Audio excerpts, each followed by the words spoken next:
Hello friends, Karthika దీపంలో మన వంటలకే ఎంత ఫేమస్, అలాగే మన డాక్టర్ బాబు కూడా అంత ఫేమస్ అయిన సంగతి మన అందరికీ తెలిసిందే. డాక్టర్ బాబు అంటే తెలియని వాళ్ళంటే ఎవ్వరు ఉండరు.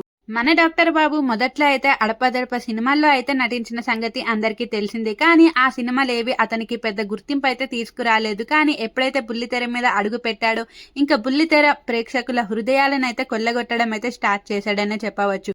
అయితే మన నిరూపం సీరియల్ యాక్ట్రెస్ మంజులాని ప్రేమించి పెళ్లి చేసుకున్న విషయం మన అందరికీ తెలిసిందే. వీళ్ళిద్దరూ కలిసి చంద్రముఖి అనే సీరియల్లో నటించిన సంగతి కూడా మన అందరికీ తెలిసిందే. అయితే ఇటీవల వీళ్ళిద్దరూ తమ కొడుకు ధోతి ఫంక్షన్ అయితే ఎంతో ఘనంగా జరుపుకున్నారు. అవి నెట్టింట వైరల్ అయిన సంగతి కూడా తెలిసిందే. ఆ ధోతి ఫంక్షన్ ని చూసి చాలా మంది అయితే ఇంకా వీళ్ళని విమర్శించడం కూడా స్టార్ట్ చేశారు.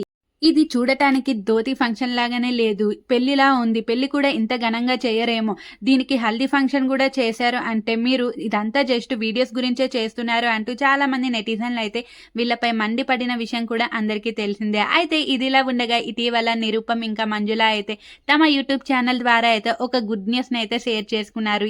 ఆ గుడ్ న్యూస్ కి గాను మన బుల్లితెర సెలబ్రిటీలు అయితే కంగ్రాచులేషన్స్ బోత్ ఆఫ్ యూ అంటూ ఇంకా వీళ్ళకైతే విషెస్ అయితే వెల్లడిస్తున్నారు.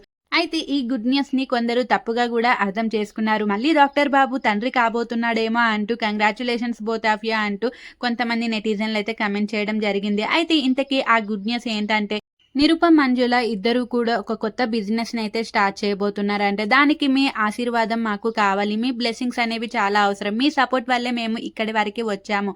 ఇంతకీ మా బిజినెస్ ఏంటనుకుంటున్నారా? మేము ఒక బట్టల షాప్ అయితే పెట్టబోతున్నాము. మంచి వ్యక్తులతో కొలాబరేట్ అయ్యాము. మీ బ్లెస్సింగ్స్ ఇంకా మీ సపోర్ట్ అనేది మాతో ఎప్పుడు ఇలానే ఉండాలంటూ కోరుకుంటున్నాము. అందుకే ఈ న్యూస్ అయితే మీకే ఫస్ట్ గా షేర్ చేస్తున్నామంటూ నిరుపమ్ మంజుల అయితే చెప్పుకొని వచ్చారు.